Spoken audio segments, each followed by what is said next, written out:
On entend l'eau circuler. On voit l'eau arriver.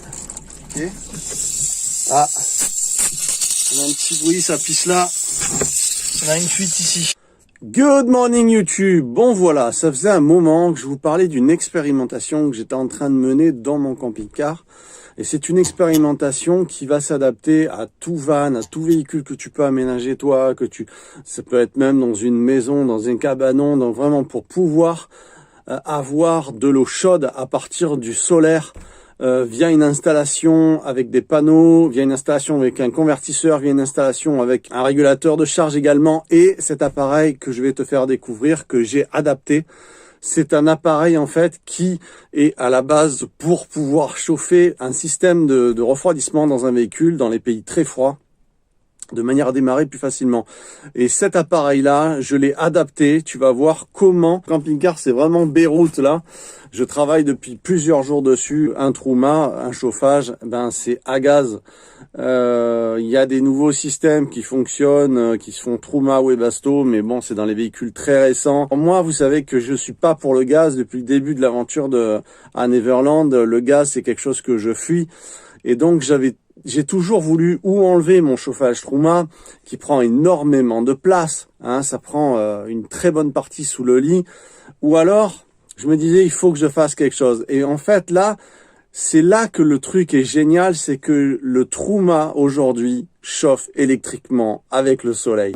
J'arrive à avoir un système qui fonctionne en faisant un circuit fermé à partir du Truma. C'était ça mon idée, c'était ça ma surprise, c'était ça dont vous attendez tous. Vous allez le voir en vidéo, donc un système avec deux vannes qui vont couper l'arrivée et la sortie et faire que le circuit d'eau va circuler enfermé. Le petit chauffage qui est là, qui est un système qui est fait pour réchauffer un circuit de refroidissement dans les pays froids, pour que les voitures démarrent facilement. C'est un appareil qui est en métal, qui est solide, qui possède une pompe intérieure et une résistance de 2000 watts qui fait qu'elle va chauffer. Alors, les 2000 watts vont consommer pour rehausser de 30 degrés 26 ampères. Alors moi, bon, sur mes 272 ampères en lithium, c'est pas un problème par jour, surtout avec mes 600 watts de panneaux solaires. Et également, j'ai une install extérieure que tu connais qui fait 3,5 kg en solaire, avec encore un rack de batterie, voilà, une station solaire dans un véhicule à part. Mais même en étant mobile, cet appareil ne va pas être une difficulté en énergie pour pouvoir l'assumer, même en déplacement. 26 ampères, c'est pas un problème pour chauffer le Truma, la capacité en eau du Truma. Là, c'est une installation qui est en circuit fermé, hein, d'accord, je le redis. Donc, on va pouvoir chauffer uniquement le boiler pour économiser un maximum d'énergie pour la chauffe, pour ne pas avoir à chauffer les 100 litres ou 130 litres selon les véhicules de ta cuve d'eau propre à partir de cet appareil.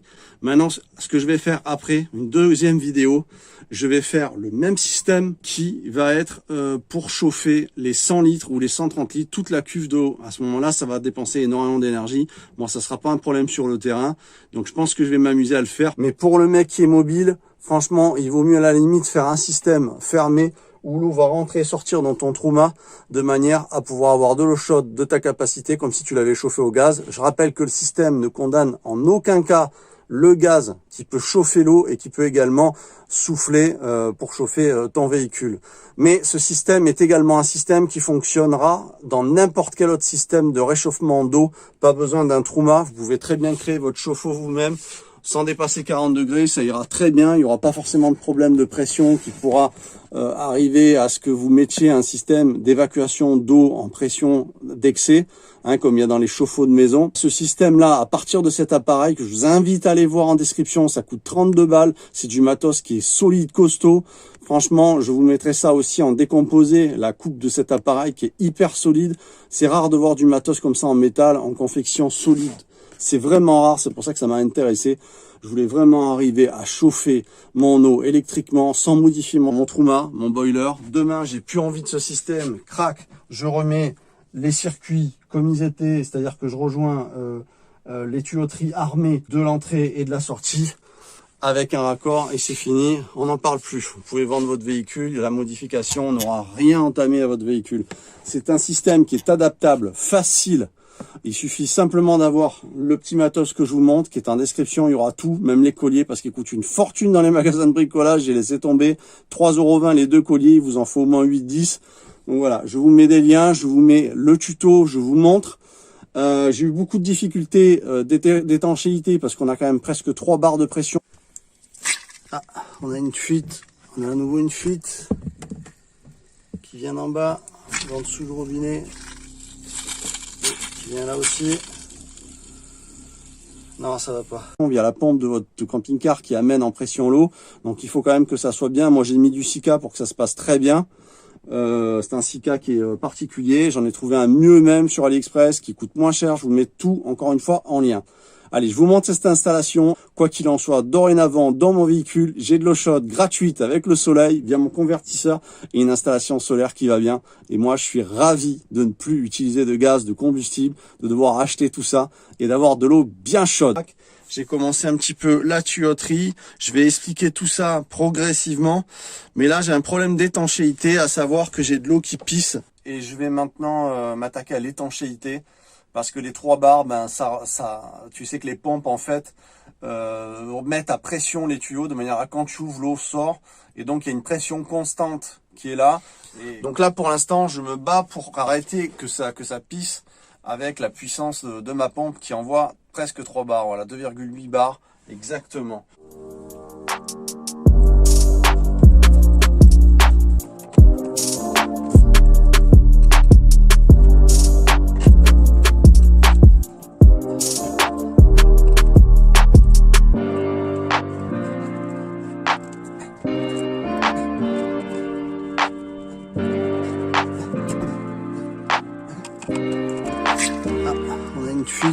On a à nouveau une fuite qui vient d'en bas, en dessous du robinet, qui vient là aussi.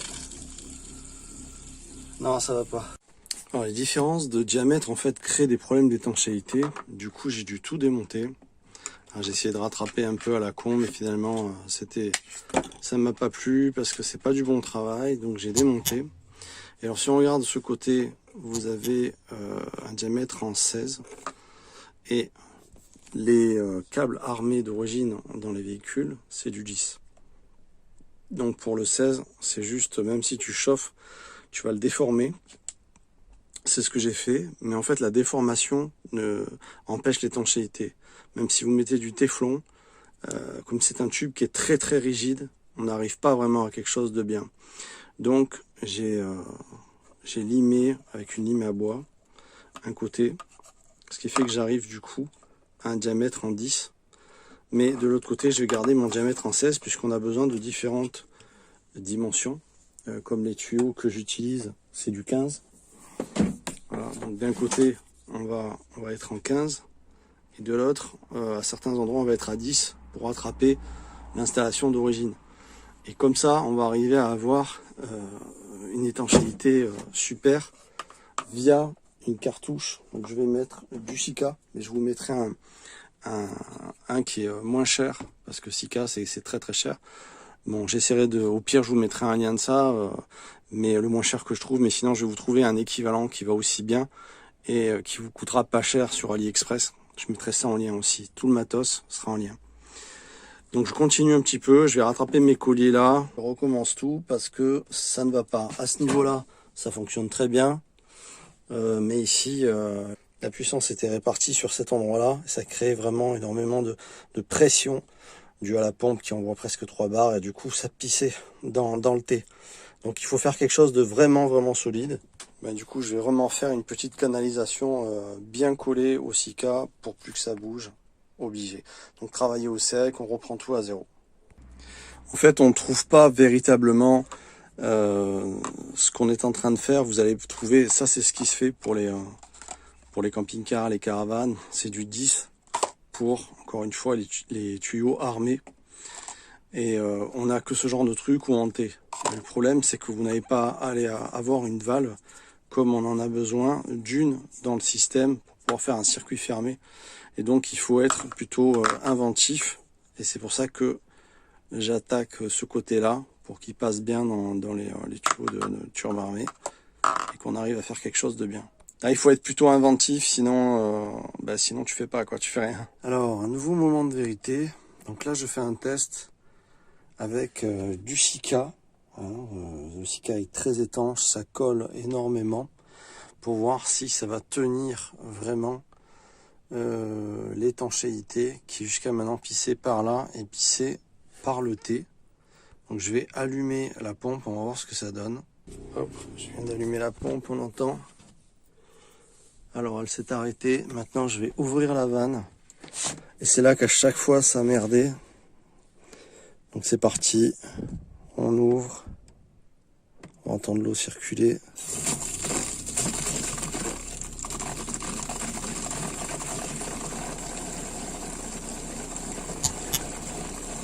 Voilà.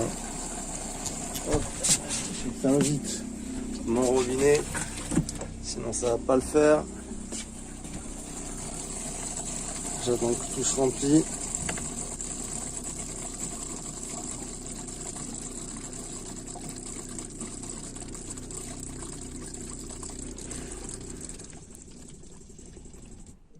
Donc là, je viens de mettre mon dernier Serflex. Il va m'en falloir d'autres pour mettre là et là. Également ici. Donc là, on est vraiment à l'étude de l'expérimentation. Donc là, ça fonctionne. Donc le Sika, c'est vraiment l'idéal pour arriver à une étanchéité. Mon convertisseur est allumé. Du coup, là, on va passer à la partie chauffage. Donc là, on a notre Truma qui est rempli d'eau. Voir que là, tout ce qu'on voit, c'est l'arrivée d'eau froide. Donc on a une vanne là qui est ouverte, le long des tuyaux, elle est ouverte, qui va fermer. On va fermer le système, on va fermer l'arrivée d'eau et on va fermer également la sortie d'eau chaude du Truma. De ce fait, on crée un circuit fermé qui va aspirer l'eau froide par là. Il va aspirer l'eau froide, il a une petite pompe interne. Et donc l'eau chaude part par là. Voilà, on a la suite là du tuyau qui monte. Et il y a une deuxième dérivation avec un T qui part vers en bas, qu'on voit là, qui rejoint derrière, ici, et qu'on retrouve avec la vanne ici. Donc en fermant là, on va le faire tout de suite. Là je ferme la vanne de sortie qui est en fait la vanne d'eau chaude. Voilà. Je la ferme. Donc dans le sens inverse finalement, perpendiculaire au tuyau. Et je ferme également celle-ci. Voilà. Donc là c'est fermé. Et donc de ce fait, on a un circuit fermé. C'est-à-dire que la sortie eau chaude est arrêtée par cette vanne-là. L'arrivée d'eau froide est arrêtée par cette vanne-là. L'eau froide va donc être aspirée par ce tuyau-là qui vient ici, à cet endroit-là, et qui rejoint le bas du boiler. Voilà, c'est ce tuyau qu'on voit ici, qui est connecté, branché en bas du Truma. Donc qu'est-ce qui se passe? Lui, il va aspirer le bas du Truma. Donc il va aspirer l'eau qui est dans la cuve. Il va l'aspirer, il va la rejeter à cet endroit en eau chaude, puisqu'elle est chauffée à l'intérieur via une résistance. De ce fait, on a un cycle fermé. Attention, on y va. Ça tourne et j'ai une eau qui chauffe uniquement dans le boiler. Donc là, j'ai une eau qui est concrètement, après 10 minutes, à 30-44 degrés. Donc là, 41 degrés, moi d'habitude, quand je faisais marcher de temps en temps le Truma, je le mettais à 40 degrés et pas 70. Donc là, j'ai une température d'eau dans mes tuyaux et dans mon Truma qui est à 40 degrés. Voilà, à peu près. Donc le système fonctionne très très bien. Ce qu'il faut, c'est bien que l'eau arrive de là, qu'elle puisse être aspirée, qu'elle puisse aspirer le bas de la cuve du Truma, d'accord, le bas, et qu'elle puisse, par un T, aspirer l'eau, la chauffer, la rejeter. Ici, on a l'eau qui part aussi également, mais qui est bloquée par le deuxième vanne. Donc le circuit se ferme et l'eau chaude monte jusqu'à là et remplit, oups, une petite netteté, et remplit, alors je sais pas si on voit bien, voilà, et remplit notre Truma en étant un circuit fermé. De ce fait, on a cette température dans nos tuyaux. Je monte qu'en 10 minutes, je monte de 30 degrés avec ce système de chauffage. Et je n'ai plus qu'à réouvrir après mes vannes, comme ceci. Voilà. J'ai plus qu'à les réouvrir de manière que l'eau chaude du Truma, du boiler, puisse circuler à travers toutes les conduits du camping-car. Voilà, après on peut, là c'est au stade de l'expérimentation, c'est-à-dire que là je suis au stade de l'essai, je suis pas au stade de la propreté du système final, mais on peut imaginer, et même ça serait beaucoup plus pratique, les vannes en façade, de manière à avoir accès à ouvrir et fermer plus facilement qu'en relevant le lit, bien évidemment. Là on a un Truma qui n'a pas été modifié, qui est chauffé électriquement via ce petit appareil que je vous mets tout en lien également. Les colliers coûtent une fortune en magasin de bricolage, dans les 3,20 € les deux. Je vous mettrai des liens où on les paye nettement moins cher. D'ailleurs, moi, il faut que j'en rajoute. Et l'appareil en lui-même fait 30 €, 32 € livré. Voilà, et il arrive de Pologne en 10 jours. C'est du matos qui est hyper costaud. Vous voyez que la confection, et c'est du métal. Ah, c'est bien chaud, tu vois, c'est génial. Et donc la confection est du métal, ça marche en 220, donc il va vous falloir un convertisseur. Moi j'utilise une batterie lithium. Bon ben là c'est un peu le why, et mon convertisseur est sous mon régulateur en PPT. Donc moi je suis très content de ce système que je vais perfectionner, puisque là c'est plutôt dégueu. Mais on est au stade de l'expérimentation version Doc Brown dans Retour vers le futur. Il y aura également un système de thermostat qui va couper l'appareil à 40 degrés, 45 degrés exactement. Vous verrez, c'est un système très simple mécanique, qui n'est pas électronique, qui est à la portée de tous en manipulation, en bricolage. Si vous êtes un tout petit peu bricoleur, vous allez arriver à me faire ça. Je vous montrerai tout par la suite. Voilà. Également faire un système pour pouvoir allumer, parce que là, j'ai rajouté une rallonge à partir de ma prise multiple qui est là, qui est allumée, qui est branché sur mon convertisseur. Voilà.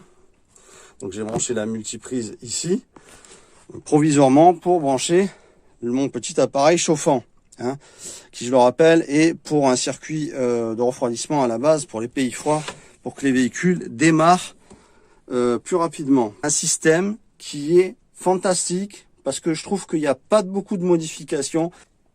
Donc c'est un système qui est à la portée de tout le monde, qui est facile à faire, et qui va pouvoir chauffer l'intérieur de votre boiler. Voilà. Alors on n'est pas obligé d'utiliser un Truma, vous pouvez très bien vous faire votre petite cuve, vous pouvez très bien, voilà, moi j'ai récupéré une petite bouteille de gaz, on peut faire un système de chauffe-eau facilement avec cet appareil. Voilà, pour ma part je suis content parce que moi l'énergie c'est pas ce qui me manque sur mon terrain, et même en mobile, j'ai ce qu'il faut pour alimenter 26 ampères par jour pour me chauffer et prendre une douche, ça va pas être un problème puisque j'aurai suffisamment d'énergie pour ça. Je suis dans le sud de la France et on a 300 jours par an de soleil. Donc tout va aller bien pour pouvoir chauffer mon eau. Et donc le gaz, c'est terminé pour ce Truma. Ça va être alimenté par lui. Ça n'empêche pas qu'il peut quand même faire son rôle de chauffage. C'est qu'il peut également fonctionner au gaz. Là, vous condamnez absolument rien dans le Truma, mais vous rajoutez un système électrique qui va chauffer l'eau de celui-ci. Voilà. J'espère que ça vous plaira. Mettez un pouce pour me soutenir. Partagez cette vidéo. Je sais que ça va inspirer énormément de personnes, des nomades, des gens qui sont dans les camping-cars, qui aiment avoir de l'eau chaude dans leur véhicule. Je suis désolé si j'ai pas eu une image fantastique. On a un temps plutôt pourri. Là, c'est un peu le soir, donc j'ai fait de mon mieux. Voilà. J'espère que ça vous a plu. On se retrouve très vite dans les vidéos et merci de votre présence et de votre soutien. Ciao, ciao tout le monde. C'est le début d'une grande aventure et de plusieurs vidéos.